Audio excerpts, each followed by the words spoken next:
오늘 사교구 헌신 예배에 우리에게 주시는 하나님의 말씀은 사도행전 9장 10절에서 22절까지의 말씀입니다. 그때 다메섹에 아나니아라 하는 제자가 있더니 주께서 환상 중에 불러 이르시되 아나니아야 하시거늘 대답하되 주여 내가 여기 있나이다 하니 주께서 이르시되 일어나 집가라 하는 거리로 가서 유다의 집에서 다소 사람 사울이라는 사람을 찾으라.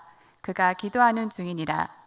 그가 아나니아라 하는 사람이 들어와서 자기에게 안수하여 다시 보게 하는 것을 보았느니라 하시거늘 아나니아가 대답하되 주여 이 사람에 대하여 내가 여러 사람에게 듣사온즉 그가 예루살렘에서 주의 성도에게 적지 않은 해를 끼쳤다 하더니 여기서도 주의 이름을 부르는 모든 사람을 결박할 권한을 대제사장들에게서 받았나이다 하거늘 주께서 이르시되 가라.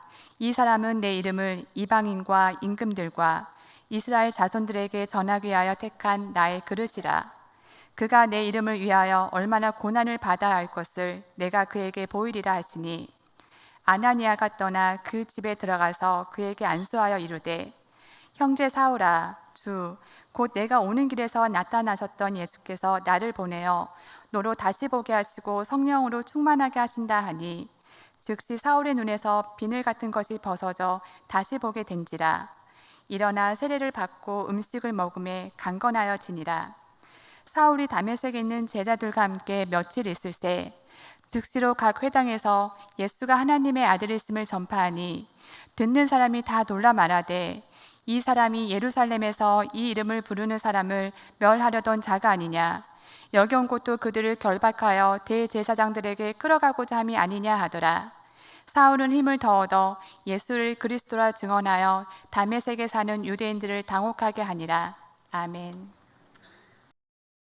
아멘. 감사합니다. 성서신학자 톰 라이트 교수는 자신의 책 바울 평전에서 예수님의 제자를 체포하려고 다메섹으로 가는 사울은 구약 성경에 나오는 두 인물을 인생의 모델로 삼았다라고 말합니다. 그 첫 번째 사람은 비느하스입니다. 애굽에서 나온 이스라엘 백성이 광야에 머물던 중에 모압 여인들의 미모에 반해 그들과 음행하며 여인들이 섬기는 이방 우상에 절하기 시작했습니다. 이 일로 인해 이스라엘에 연병이 퍼져서 많은 사람들이 죽기 시작합니다. 하나님은 모세에게 음행하는 백성의 지도자를 심판하라고 명하십니다. 모세는 하나님의 명령을 백성들에게 전했습니다. 이때 아론의 손자 비느하스가 손에 창을 들고 음행하는 이스라엘 백성의 수령과 이방 여인을 현장에서 찔러 죽입니다. 조금은 잔혹해 보이지만 비느하스의 담대한 행동으로 인해서 이스라엘에서 연병이 그칩니다. 사울이 모델로 삼은 두 번째 사람은 엘리야입니다. 북이스라엘은 바알신을 제사함으로 바알신께 제사함으로 죄를 범했습니다. 그 죄악으로 인해 이스라엘에 비가 내리지 않아 가뭄이 시작됩니다. 극심한 가뭄으로 인해서 더 이상 견딜 수 없는 그때에 하나님의 사람 엘리야는 바알과 아세라를 섬기는 제사장들을 갈멜산으로 다 불러 모읍니다. 그리고 엘리야는 그들에게 여호와가 하나님인지 바알이 하나님인지 겨루자라고 이렇게 제안합니다. 엘리야가 기도했을 때 하늘에서 불이 내려와서 그 모든 재물을 불태웁니다. 그래서 여호와가 하나님이심을 증명하십니다. 엘리야는 이스라엘을 죄악의 길로 이끈 우상의 제사장들을 모두 붙잡아 들입니다. 그리고 기손 시내에서 모조리 쳐 죽입니다. 무시무시한 살육이었습니다. 엘리야가 수백 명의 우상 숭배자들을 처단한 후에 그가 기도했을 때 하늘에서 비가 내리기 시작합니다. 다메섹으로 가고 있는 사울은 예수가 하나님의 아들 그리스도라 전하는 행위가 음행과 또한 우상 숭배라 생각했습니다. 이스라엘을 구하기 위해 사울은 예수의 제자들을 모조리 담는 것이 하나님을 위한 일이라고 생각했습니다. 얼마 전에 예수를 하나님의 아들 그리스도라 주장하다 돌에 맞아 죽은 스데반의 죽음 역시 당연한 일이다라고 생각했습니다. 사울은 하나님께 범죄한 저들을 처단하며 이스라엘을 죄악에서 구원한 비느하스와 엘리야처럼 자신이 이제는 행동할 때다라고 생각했습니다. 사울의 손에는 대제사장으로부터 받은 예수를 믿는 모든 자들을 잡아들일 수 있는 그 문서도 들려 있습니다. 이제 다메섹으로 가고 있습니다. 동시에 그때 다메섹에서 있었던 일입니다. 사울이 다메섹으로 온다는 이야기가 다메섹에도 들렸습니다. 그곳에 있는 제자들, 다메섹에 거주하고 있는 예수님의 제자들에게 있어서 사울은 어떤 존재였을까요? 예수님의 제자가 쥐라면 사울은 고양이입니다. 그리스도인이 사슴이라면 사울은 굶주린 호랑이입니다. 우리가 만화를 보면은 톰과 제리라는 그런 만화 영화 여러분 아시죠? 그거를 보면은 생쥐, 조그만 쥐가 톰, 그 고양이를 놀려먹기도 하고 이겨먹기도 합니다. 그러나 현실에서는 절대로 그런 일이 일어나지 않습니다. 쥐는 고양이를 보면 무조건 도망해야 됩니다. 고양이가 따라올 수 없는 쥐구멍을 찾아서 들어가야 합니다. 그래야지 살 수 있습니다. 고양이에게 잡히면 끝납니다. 예수님의 제자들도 사울을 피해 도망해야 합니다. 사울에게 붙잡히면 예루살렘으로 압송될 것이고 최악의 경우 스데반과 같이 죽게 될 것입니다. 그런 긴장과 두려움이 가득한 때에 다메섹에 거주하던 예수님의 제자 아나니아가 주님의 음성을 듣습니다. 사도행전 9장 10절에서 11절의 말씀입니다. 우리 함께 이 말씀을 읽도록 하겠습니다. 그때에 다메섹에 아나니아라는 제자가 있더니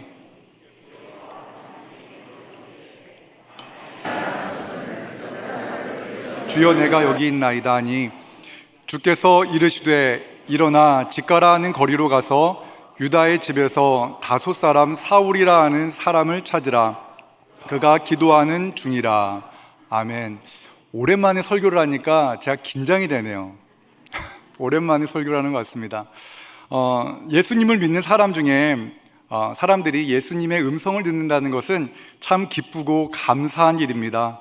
그런데 주님의 음성을 듣는다는 것이 항상 기쁘고 감사한 것만은 아닌 것 같습니다. 특히 주님께서 부담스러운 일을 명하실 때는 더더욱 그렇습니다. 주님의 제자들을 잡으러 사울이 오고 있다는 소식에 긴장하고 있는 아나니아에게 주님은 그를 찾아가 만나라고 하십니다. 아나니아는 예수님께 이렇게 말씀드립니다. 사도행전 9장 13절과 14절의 말씀입니다.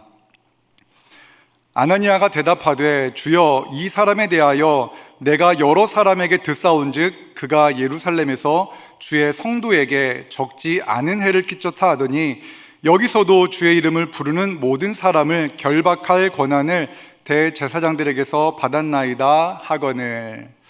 아나니아는 사울이 얼마나 잔혹한 사람인지 알고 있습니다. 예루살렘에서 그가 주의 성도들을 핍박한 것도 알고 있습니다. 그가 다메섹에 거하는 주의 이름을 부르는 모든 사람들을 가두려고 대제사장에게 가서 체포영장을 받았다는 소식도 들었습니다. 사울이 만약 자신의 집에 들어닥치면 자신뿐만 아니라 가족의 모든 삶도 위태로울 수 있습니다. 그럼에도 불구하고 주님께서는 아나니아에게 가라고 명하십니다. 주님을 만나는 것은 매우 감격스럽고 영광스러운 일입니다. 하나님은 택하신 사람에게 가라라고 말씀하십니다.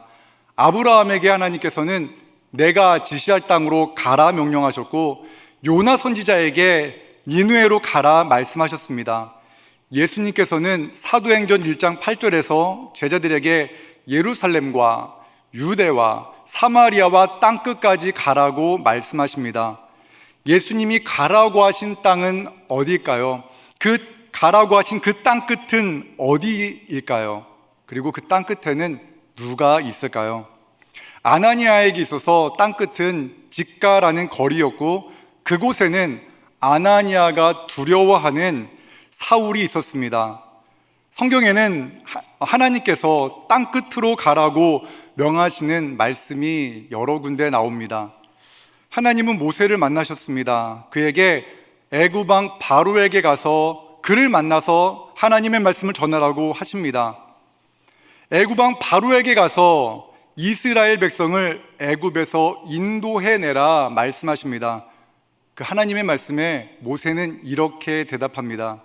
출애굽기 3장 11절의 말씀입니다. 모세가 하나님께 아뢰되 내가 누구이기에 바로에게 가며 이스라엘 자손을 애굽에서 인도하여 내리이까. 애굽에서 성장한 히브리 사람 모세는요, 젊은 시절에 애굽 사람에게 학대당하는 동포를 구하기 위해 애굽 사람을 한 명 쳐 죽입니다. 그런데 이 살인 소식이 애굽 왕 바로에게 들어가자 모세는 모든 특권, 애굽에서 누리고 있던 모든 특권을 다 내려놓고 광야로 도망해야 했습니다. 모세는 애굽 왕 바로가 얼마나 잔혹한지, 그가 얼마나 강력한 군대를 거느리고 있는지 누구보다도 잘 알고 있었습니다. 모세 자신은 신체적으로 가장 건강한 젊은 시절에도 이스라엘 백성을 구원하는 데 실패했습니다. 그런데 어찌 노년의 나이에 그 일을 할 수 있겠습니까? 라는 생각을 했고, 하나님, 저는 못합니다 라고 하나님께 말합니다. 하나님은 모세에게 땅끝까지 가라고 명하시는 겁니다. 모세에게 땅끝은 바로 자신이 두려워하는 애굽 왕 바로가 있는 애굽이었습니다. 하나님이 우리에게 가라고 명하시는 땅끝은 단순히 내가 지금 서 있는 곳, 내가 앉아 있는 곳으로부터 거리가 먼 곳을 의미하는 것 같지는 않습니다. 아나니아에게 사울이 머물고 있는 집이 바로 땅끝이었고, 모세에게 땅끝은 애굽 왕 바로가 머물고 있는 애굽이었습니다.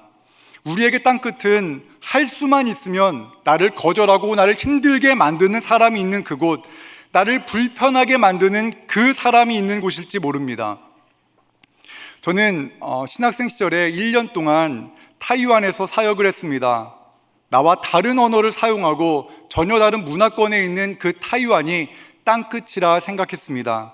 하지만 그곳은 땅끝이 아니었습니다.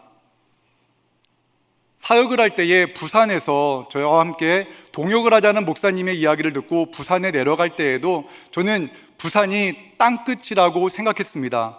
그러나 저는 그곳에서 불편한 사람을 만나지 않았습니다. 오히려 부산 사나이들의 따뜻한 사랑과 또한 여러 가지 대화를 통해서 정말 많은 사랑과 격려를 받고 서울로 다시 올라왔습니다.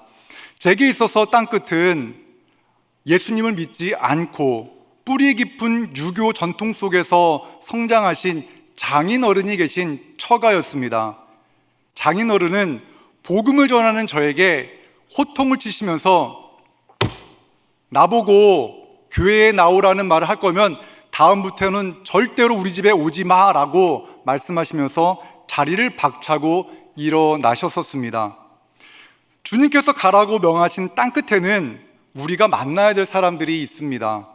그들은 우리를 거부하거나 우리에게 해를 끼칠 수도 있고 한 번도 만나보지 않았기 때문에 어색한 그러한 내가 전혀 알지 못하는 사람일 수도 있습니다. 우리는 그들을 만나는 것이 참 부담스럽습니다. 우리가 그들을 만나서 할 수 있는 것이 아무것도 없고 무슨 말을 해야 될지도 모르기 때문입니다. 그것은 우리의 생각입니다. 그것은 우리의 생각입니다. 하나님은 우리의 힘과 능력으로 그를 만나라고 말씀하지 않습니다. 사도행전 1장 8절의 말씀을 우리 함께 같이 읽도록 하겠습니다. 오직 성령이 너희에게 임하시면 너희가 권능을 받고 내 증인이 되리라 하시니라. 아멘. 하나님은 모세에게 너의 능력으로 바로를 만나고 너의 힘으로 이스라엘 백성을 애굽에서 인도해라 라고 말씀하신 것이 아닙니다. 하나님은 모세에게 말씀하셨습니다. 내가 너와 반드시 함께 있으리라. 하나님은 모세와 함께 하셨습니다. 모세의 지팡이를 통해 놀라운 역사를 행하신 것입니다. 모세가 자신의 힘으로 이스라엘을 구원한 것이 아니라 하나님의 능력으로 구원하셨습니다. 아나니아에게 주님은 말씀하십니다. 사도행전 9장 15절의 말씀입니다. 주께서 이르시되 가라, 이 사람은 내 이름을 이방인과 임금들과 이스라엘 자손들에게 전하기 위하여 택한 나의 그릇이라. 아나니아에게 사울은 예수님의 제자들을 핍박하는 무시무시한 사람입니다. 하지만 예수님은 사울이 자신의 이름을 이방인과 임금들과 이스라엘 자손들에게 전할 사람이라고 말씀하십니다. 아나니아가 생각하는 사울과 예수님께서 생각하시는 사울이 전혀 다릅니다. 16절의 말씀입니다. 그가 내 이름을 위하여 얼마나 고난을 받아야 할 것을 내가 그에게 보이리라. 아나니아는 사울이 예수님의 제자를 고난의 자리로 잡아들이는 그러한 사람으로 생각했는데, 예수님은 오히려 사울이 주님의 이름으로 인해 고난을 당할 것이다 라고 말씀하십니다. 예수님의 말씀으로 아나니아의 그 생각에 변화가 일어났습니다. 예수님을 믿는다는 것은 예수님의 말씀으로 말미암아 우리의 생각이 변화되는 것입니다. 예수님의 말씀으로 내가 가지고 있었던, 내가 갖고 있었던, 오랫동안 지니고 있었던 생각에 변화가 일어나는 것입니다. 세상의 관점이 아니라, 내 경험에 바탕한 것이 아니라 주님의 말씀으로 세상을 바라보는 것, 이것이 바로 주님을 믿는 사람들의 삶입니다. 이것이 바로 주님을 만난 사람들의 모습입니다. 하나님의 말씀으로 내 생각이 변화되는 겁니다. 내가 가고 싶은 곳, 내가 만나고 싶은 사람, 그들을 만나는 것이 아니라 주님이 가라시는 곳에 가고 주님이 만나라는 사람과 만나는 것, 이것이 바로 순종입니다. 아나니아는 주님의 말씀에 순종합니다. 그는 사울이 있는 곳으로 갑니다. 사도행전 9장 17절의 말씀입니다. 아나니아가 떠나 그 집에 들어가서 그에게 안수하여 이르되, 형제 사울아, 주 곧 네가 오는 길에서 나타나셨던 예수께서 나를 보내어 너로 다시 보게 하시고 성령으로 충만하게 하신다 하니. 아나니아는 예수님의 음성을 듣기 전 그를 핍박자라고 생각했습니다. 사울이 자신을 체포하러 온 사람, 예수님을 따르는 공동체를 핍박하는 대적으로 생각했습니다. 그런데 막상 사울을 만나보니까 그는 앞을 볼 수 없었습니다. 그리고 두려워 떨고 있었습니다. 알고 보니 예수님께서 다메섹으로 혈기왕성하여 오던 사울을 먼저 만나셨습니다. 예수님을 만난 사울은 앞을 볼 수 없었고 먹지도 마시지도 않고 기도하고 있었습니다. 사도행전 9장 8절과 9절의 말씀입니다.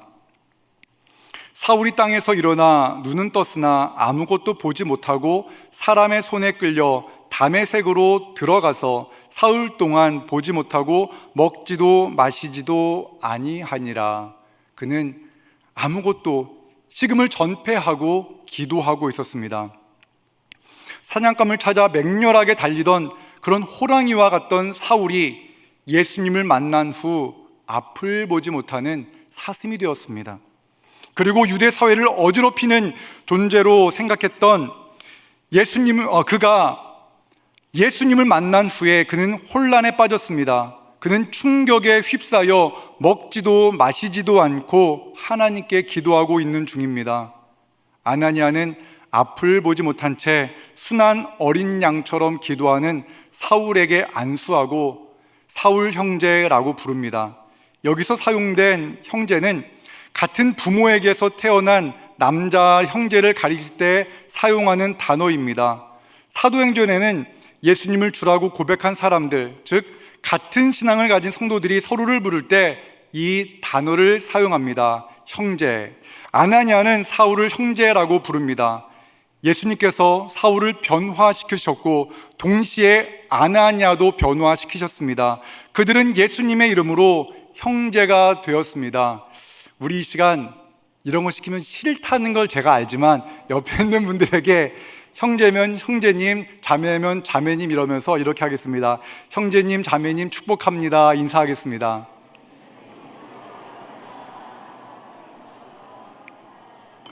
목사 나쁘죠? 자기 여기 회중석에 앉아 있을 때 이런 거 시키면 저도 좀 부끄러워하고 왜 이런 거 시켜 하는데 앞에 나오면요 시키고 싶어요. 이렇게 인사하고 나면 막 밝게 웃거든요. 하나님은요 우리의 생각을 바꾸십니다. 하나님은 우리의 말을 바꿔주시고요 우리의 삶에 놀라운 변화를 일으키십니다. 하나님의 영이 다윗과 함께 하셨을 때 이스라엘 모든 백성들이 두려워했던 거인 골리앗, 블레셋 사람 거인 골리앗에 대한 그 관점을 변화시키셨습니다. 전쟁터에 나갔던 모든 사람들은 골리앗이 자신을 죽이는 무시무시한 괴물로만 여겨졌지만 다윗은 달랐습니다. 사무엘상 17장 46절의 말씀을 새번역 성경으로 읽으면 다음과 같습니다. 주님께서 너를 나의 손에 넘겨주실 터이니 내가 오늘 너를 쳐서 내 머리를 베고 블레셋 사람의 주검을 모조리 공중의 새와 땅의 들 짐승에게 밥으로 주어서 온 세상이 이스라엘의 하나님을 알게 하겠다. 하나님이 함께 하시니까 골리앗은 싸움 잘하는 무시무시한 장수가 아니라 다윗이 이전에 싸워 이겼던 들짐승처럼 보이게 하신 겁니다. 다윗이 태생적으로 용감해서 이렇게 말한 것이 절대 아닙니다. 하나님의 영이 그와 함께 하셨기에 이렇게 담대하게 선포할 수 있었습니다. 하나님이 우리와 함께 하실 때 우리의 생각에 놀라운 변화가 일어납니다. 저의 경우도 그러했습니다. 장인어른이 복음을 전하는 저를 거부하고 저에게 화를 내셨을 때 저는 저희 부모님에게도 이렇게 화를 내신 모습을 제가 안 당해봤는데 사랑받아야 될 장인에게 이렇게 제가 혼났으니 얼마나 제가 낙심했겠습니까? 좀 섭섭했습니다. 그런데 성령께서 저에게 제 생각을 변화시켜 주셨습니다. 장인어른이 사위인 저를 거부한 것이 아니라 어려서부터 조상에게 제사를 드리며 살아왔던 70년의 인생 경험을 포기할 수 없었기 때문이라는 것을 깨닫게 하셨습니다. 또한 주님께서는 장인어른이 주님께서 찾고 계시던 그 잃어버린 양이라는 것도 저에게 깨닫게 하셨습니다. 이렇듯 하나님의 영이 우리에게 임하시면 우리의 생각이 변화되어지고 또한 우리의 삶이 변화되어진다는 것을 경험하게 됩니다. 그래서 아나니아는 사울을 찾아갔던 것입니다. 주님의 말씀대로 아나니아는 사울에게 손을 얹고 기도합니다. 사도행전 9장 18절에서 20절의 말씀입니다. 즉시 사울의 눈에서 비늘 같은 것이 벗어져 다시 보게 된지라. 일어나 세례를 받고 음식을 먹음에 강건하여지니라. 사울이 다메섹에 있는 제자들과 함께 며칠 있을 때 즉시로 각 회당에서 예수가 하나님의 아들이심을 전파하니. 아나니아가 사울에게 손을 얹고 기도했을 때 놀라운 변화가 시작되었습니다. 사울의 눈에서 비늘 같은 것이 벗어졌고 사울이 다시 보게 되었습니다. 다시 보게 되었다는 것만으로도 놀라운데 더 놀라운 것은 사울이 즉시로 해당해서 예수님이 하나님의 아들이라는 것을 전파했다는 것입니다. 이 놀라운 변화는 아나니아의 능력을 통해서 일어나는 것이 아니라 하나님의 능력을 통해서 일어난 것입니다. 아나니아가 주님의 말씀에 순종했을 때 하나님의 능력이 나타나는 겁니다. 말씀에 순종할 때 하나님의 능력이 나타납니다. 모세가 하나님의 말씀에 순종해서 홍해를 향해 지팡이를 들었을 때 그들을 막고 있었던 홍해가 갈라졌습니다. 교회가 회복해야 될 능력은 바로 이런 말씀에 순종하는 모습인 줄 믿습니다.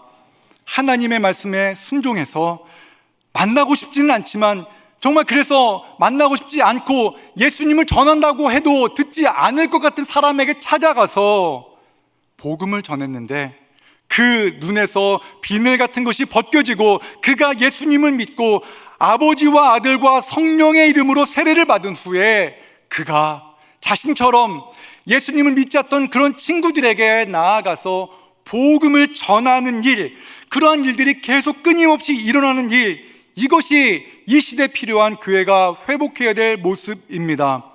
저는 우리 영웅교회가 주님이 가라는 곳에 가서 복음을 전하고 그로 말미암아 예수님을 믿고 세례받는 성도들이 날마다 더해지는 그러한 놀라운 은혜를 베푸는 그러한 교회가 되기를 주님의 이름으로 축원합니다. 여러분에게 기도를 부탁드립니다. 제가 훗날 목회할 그 교회에서 저는 많은 성도들에게, 많은 불신자들에게 세례를 많이 베푸는 그러한 담임 목회자가 되고 싶습니다. 생각날 때마다 기도해 주시기 바랍니다. 저는 오늘 장인 이야기를 많이 하잖아요. 아내에게 허락 맡은 겁니다. 걱정하지 않으셔도 됩니다. 설교가 끝난 다음에 장인에게 전화를 드리겠습니다. 양해해 주시기 바랍니다. 저희 장인 어른은요, 동네에서 정말 유명한 전주이 씨 가문의 종친 회장이었습니다. 전주이 씨라는 것을 굉장히 자랑하시고 제사도 참 많이 드렸던 분입니다. 인간적인 생각으로는 도저히 예수님을 믿을 수 없는 그러한 분이었습니다. 저는 명절 때 아니면 처가에 가서 그냥 밥 차려주시면 이렇게 아주 소심하게 저희 아버님, 제가 식사 기도해도 될까요? 그러면은 그 정도는 허락하시더라고요. 그래서 식사 기도를 하고 그랬습니다. 정말 소심한 남자입니다. 그런데요, 언젠가 놀라운 연락을 받았습니다. 그 모교회 목사님으로부터 전화를 받았는데 저희 장인이 교회에 왔다는 겁니다. 교회에 와서 근데 또 다음에 또 모교회 목사님 저에게 이렇게 실시간으로 알려주시거든요. 저희 장인어른이 세례를 받았다는 겁니다. 그리고 또 명예 집사로서 직분도 받았다는 이야기를 들었습니다. 여러분들에게는 놀라운 일이 아닐지 모르지만 제게 있어서는 너무나 놀랍고 감사한 일이었습니다. 장인어른은요, 이제 제사를 지내지 않고 명절에는 가족이 모여서 함께 가정 예배를 드리고 있습니다. 저에게는 놀라운 일이었습니다. 그런데 제가 한 것은 아무것도 없습니다. 정말 한 것은 아무것도 없었습니다. 누가 한 것입니까? 주님이 하신 겁니다. 내 힘으로 안 될 때, 빈손으로 걸을 때 내가 고백해 여호와 이래, 주가 일하시네, 주가 일하시네, 주께 아끼지 않는 자에게, 주가 일하시네, 신뢰하며 걷는 자에게, 이 찬양의 가사가 이렇게 떠오릅니다. 여러분은 예수님을 믿지 않고 살아가는 사람들을 향한 주님의 마음을 느끼십니까? 그들이 얼마나 예수님을 모르기 때문에 비참하게 살아가는지 여러분 짐작해 보셨습니까? 끊임없이 더 많은 물질과 더 많은 무언가를 소유하려고 몸부림을 치지만 끊임없이 허탄한 것이었기에 만족하지 못한 채 세상을 원망하고 가족을 원망하고 살아가는 예수 믿지 않는 사람들의 그 비참한 현실, 그리고 그들을 향한 주님의 마음을 느끼고 계십니까? 그 불쌍한 영혼, 우리가 찾아가야 될, 우리가 만나야 될 그 영혼은 어디입니까? 어디에 있습니까? 우리가 가야 할 그 땅끝은 어디입니까? 며칠 전 인생의 문제로 힘겨운 시간을 보내고 계시다라는 성도님과 통화를 했습니다. 너무나 답답해서 무엇을 어떻게 해야 될지 모르는 성도님, 그 성도님을 바라보면서 교회를 다니는 성도들 중에도 참 많은 분들이 살아계신 예수님을 만나는 경험이 없구나라는 것을 저는 경험하게 되었습니다. 우리가 목회자이고 장로이고 안수 집사이고 권사고 집사이지만 여전히 내 눈에 비늘 같은 것이 덮여 있어서 주님을 의지하기보다 내 생각대로 살아가는 사람들이 제법 많지 않을까 생각해 봅니다. 우리가 바로 사울은 아닐까 다시 한번 생각해 봅니다. 무언가 열심히 하지만, 무언가 정말 열정적으로 하지만 그것이 주님의 뜻이 아닐지도 모른다는 생각을 해봅니다. 혹시 인생의 문제로 인해 여러 가지 어려움으로 한숨 짓고 있는 분 계십니까? 그분을 우리 주님이 만나고 싶어 하십니다. 오직 성령이 우리에게 임하시면 주님은 우리를 먼저 변화시키실 것입니다. 주님은 우리를 먼저 변화시키시고 우리에게 가라라고 말씀하실 것입니다. 우리가 주님을 만나고 우리의 눈에서 비늘이 벗겨질 때, 비늘 같은 것이 떨어질 때 비로소 우리는 우리의 땅끝이 어딘가를 발견하게 될 것입니다. 이 시간 우리 함께 같이 찬양하기 원합니다. 이 시간 함께 같이 찬양하는데요, 주가 일하시네라는 찬양입니다. 이 찬양하면서 주님께서 일하십니다. 하나님, 나의 남편이 아직 예수님을 안 믿습니다. 하나님, 나의 자녀가 주님을 떠났습니다. 어찌할 바를 모릅니다. 제가 할 수 있는 것은 기도밖에 없고 주님을 의지하는 것밖에 없습니다라는 이런 마음이 있는 분들, 간절한 마음으로 이 찬양을 하고 우리 함께 같이 기도하는 시간 갖겠습니다. 사랑과 은혜 하나님 감사합니다. 주님께서 가라고 명하신 그 땅끝이 어디인지 알게 하여 주옵소서. 주님께서 만나기 원하시는 그 사람이 누구인지 깨닫게 하여 주옵소서. 사랑의 주님, 주님께서 만나라는 사람을 만나기에 우리는 너무나 부족합니다. 우리의 힘만으로는 안 됩니다. 삶의 문제로 버거운 삶을 살아가는 성도들이 너무나 많습니다. 주님 만나 주시옵소서. 은혜를 베풀어 주시옵소서. 땅끝까지 이르러 주님을 증거하는 우리 모두가 되게 하여 주시옵소서. 예수님 이름으로 기도합니다. 아멘.